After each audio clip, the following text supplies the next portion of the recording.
Yes, ma'am. Good morning, students. Today we will discuss about the importance of our fundamental rights. कि हमारे मौलिक अधिकारों का क्या महत्व है, जो हमारे संविधान में आर्टिकल 12 से लेकर 35 तक दिए गए हैं, अध्याय 3 में उनका हमारे लिए क्या महत्व है।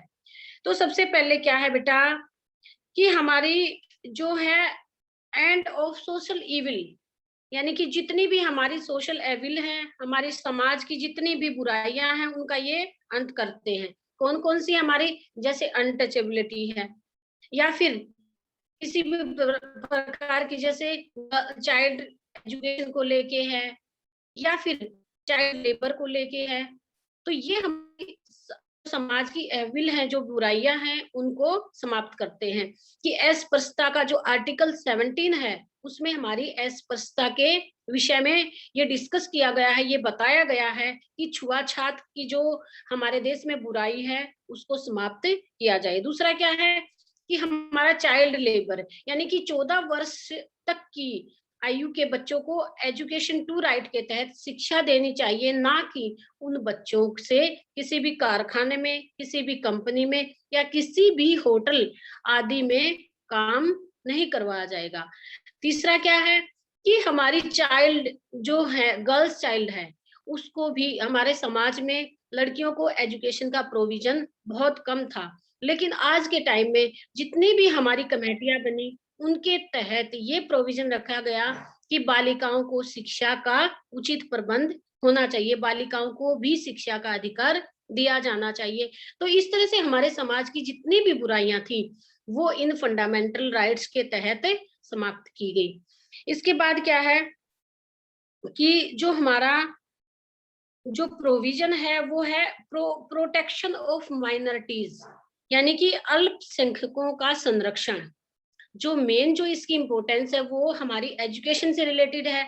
तो जो हमारी माइनॉरिटीज थे, जो हमारे अल्पसंख्यक वर्ग था, उनको भी शिक्षा का प्रोविजन दिया गया। और हमारे संविधान के तहत जैसे ओबीसी को 15%, एससी बीसी या हमारे जितने भी ट्राइबल एरिया थे, उनमें 7.5% जो रिजर्वेशन है, वो दिया गया। तो इस तरह से जो हमारा जो प्रोटेक्शन ऑफ माइनॉरिटीज है, वो भी हमारे फंडामेंटल राइट्स के तहत ही हमें मिला है। इसके बाद है हमारा बैकबोन ऑफ डेमोक्रेसी, यानी कि हमारे लोकतंत्र की रीढ़ की हड्डी, जो हमारे फंडामेंटल राइट्स हैं, वो हमारे डेमोक्रेसी, यानी कि हमारा जो लोकतंत्र हमारे देश में है, उसकी रीढ़ की हड्डी माना जाता है।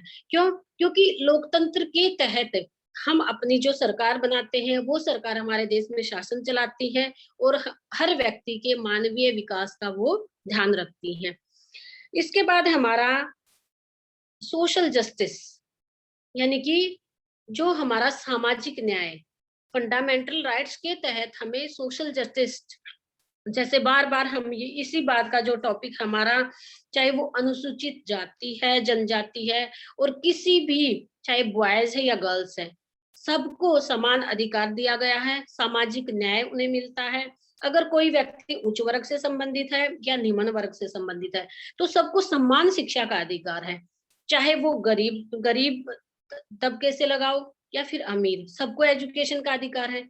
छुआछूत का किसी भी सार्वजनिक स्थान, चाहे वो कुआं है, तालाब है, या कोई भी स्कूल है, मंदिर है, गुरुद्वारा है, कोई भी व्यक्ति वहां पे जा सकता है। तो ये हमारा क्या है कि सोशल जस्टिस, पहले क्या होता था कि जैसे कुछ उच्च जातियां होती थी, उनके जो मंदिर होते थे या गुरुद्वारा होता था, वहां पे निम्न जाति के व्यक्तियों को जाने का अधिकार नहीं था। लेकिन जो हमारा राइट जो हमारा फंडामेंटल है, उसके तहत हर व्यक्ति को, चाहे वो कोई भी सार्वजनिक, यानी कि हमारी सरकार के द्वारा जो फंड प्राप्त कोई भी संस्था है, वहां पे वो व्यक्ति जा सकता है। तो इसके बाद क्या है कि जो पर्सनल एंड सोशल डेवलपमेंट, हमारा व्यक्तिगत एवं सामाजिक विकास किस तरह से होता है कि हमें जो फंडामेंटल राइट्स दिए गए हैं, जैसे हमें एजुकेशन का है, तो हम हमारा पर्सनल डेवलपमेंट हुआ, हम अपनी एजुकेशन ले सकते हैं।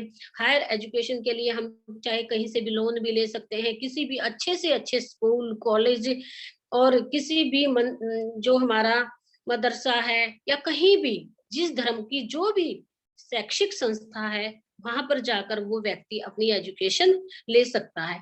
और सोशल जस्टिस यानी कि सामाजिक न्याय क्या है कि वो व्यक्ति अपना व्यक्तिगत रूप से जैसे शिक्षा प्राप्त करता है, उसी तरह से वो सामाजिक रूप से भी किसी भी धर्मशाला में, किसी भी गुरुद्वारे में, कहीं भी जाकर वो अपना जो अधिकार है उसके तहत, उस पर कुछ कानून के तहत जो दायरा है उसको फॉलो करता हुआ वो व्यक्ति अपने अधिकारों का अच्छे से प्रयोग करते हुए वो वहां जा सकता है।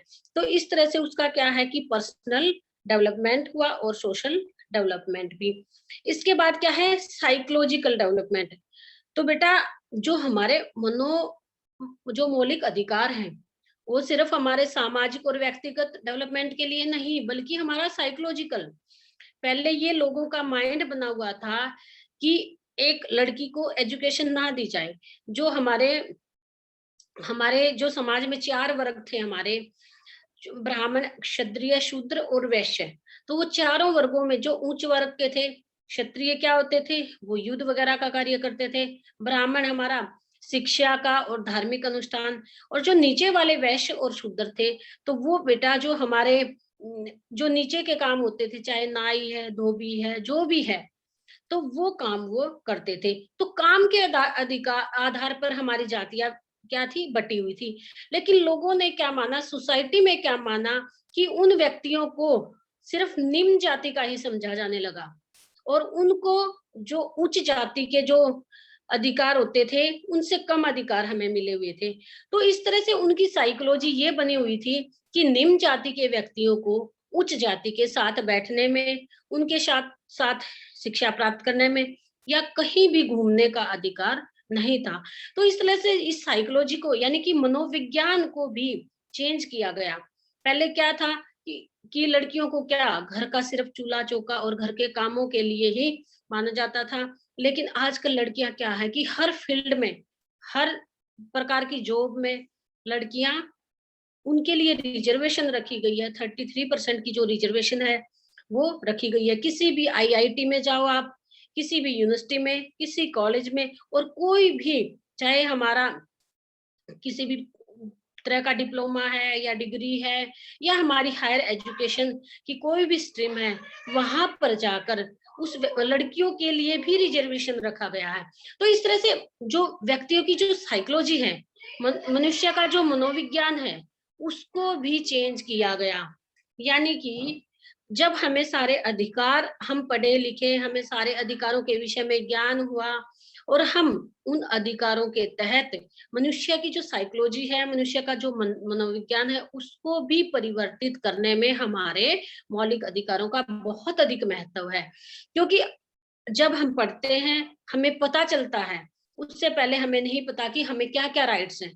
तो इस तरह से जो वुमेन एम्पावरमेंट है, यानी कि महिला सशक्तिकरण, वो भी जागरूक हुआ और महिलाओं के लिए अनेक प्रकार के कार्य भी किए गए।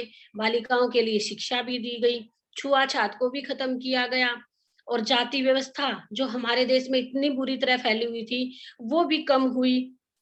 तो क्यों? क्योंकि मनुष्य का माइंड चेंज हुआ, उनकी साइकोलॉजी चेंज हुई कि जो हमें अधिकार है उसके तहत हम सब बराबर हैं। एक काम के आधार पर हमारी जातियां बटी हुई हैं। तो इस तरह से हम किसी के साथ कोई भी भेदभाव नहीं कर सकते। तो इस तरह से हमारा, जब हमारा मेंटल लेवल डेवलपमेंट होता है, तो हमारा ऑल राउंड डेवलपमेंट अपने आप ही हो जाता है। क्योंकि जब हमारी मानसिकता ही नहीं बदलेगी, हमारा मेंटल लेवल ही नहीं चेंज होगा, तो हम कोई विकास नहीं कर पाएंगे। तो हमारा मानसिक विकास हुआ, मानसिक विकास के साथ साथ सबसे पहले हमारा, जब दिमाग, हमारा माइंड चेंज होता है तो हमारा पर्सनल डेवलपमेंट होता है। उसके साथ साथ हमारी फैमिली का, फिर हमारी सोसाइटी का, और सोसाइटी के साथ साथ जो हमारी कंट्री है उसका भी डेवलपमेंट होता है। तो इस तरह से जो हमारे फंडामेंटल राइट्स थे, उन्होंने केवल हमें समानता की, धर्म की, शिक्षा की, सामाजिक और व्यक्तिगत ये ही नहीं हमारा विकास किया, बल्कि उन्होंने हमें एक तरह से हमारी मानसिकता को भी परिवर्तित करने में बहुत अधिक योगदान दिया। तो जैसे-जैसे मानसिकता व्यक्ति की चेंज होती है, उसी के तहत उस व्यक्ति का सामाजिक, राजनीतिक, आर्थिक, व्यक्तिगत और हर प्रकार का विकास होता है। तो इस तरह से हमारा जो फंडामेंटल राइट्स हैं, वो हमारे जो मौलिक अधिकार हमारे संविधान ने हमें दिए हैं, उन्होंने हमारे देश के विकास में बहुत अधिक योगदान दिया। तो बेटे आज का विषय सिर्फ हमारा यही है कि फंडामेंटल राइट्स का नेचर, उसका स्कोप और उसकी विशेषताएँ। अब जो कल का जो मेन टॉपिक है वो है